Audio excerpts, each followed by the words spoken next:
Bakit nga ba napakamahal ng Wagyu beef? Simple lang, hindi ito ordinaryong karne.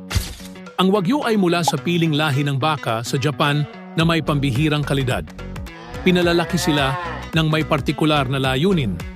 Makamit ang tinatawag na marbling o ang malamantikang taba sa loob ng karne na nagbibigay lambot at kakaibang linamnam. At hindi lang basta pagpapakain ang ginagawa. May mga baka na pinapakain ng espesyal na diet na mataas sa energy, inaalagaan ng maayos, nilalayo sa stress, at sa ibang farm, pinapamasahe pa at tinutugtugan ng classical music para ma-relax. Pagdating sa kalidad, A5 ang pinakamataas na grade at umaabot ang presyo nito mula 15,000 piso hanggang 30,000 piso.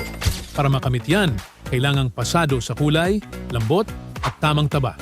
At kung galing pa sa Japan, mas tumataas pa ang presyo dahil sa import fees, mga certification at mahigpit na pamamahagi. Kaya tanong, kaya mo bang maglabas ng malaking halaga para sa isang napakakakaibang karne?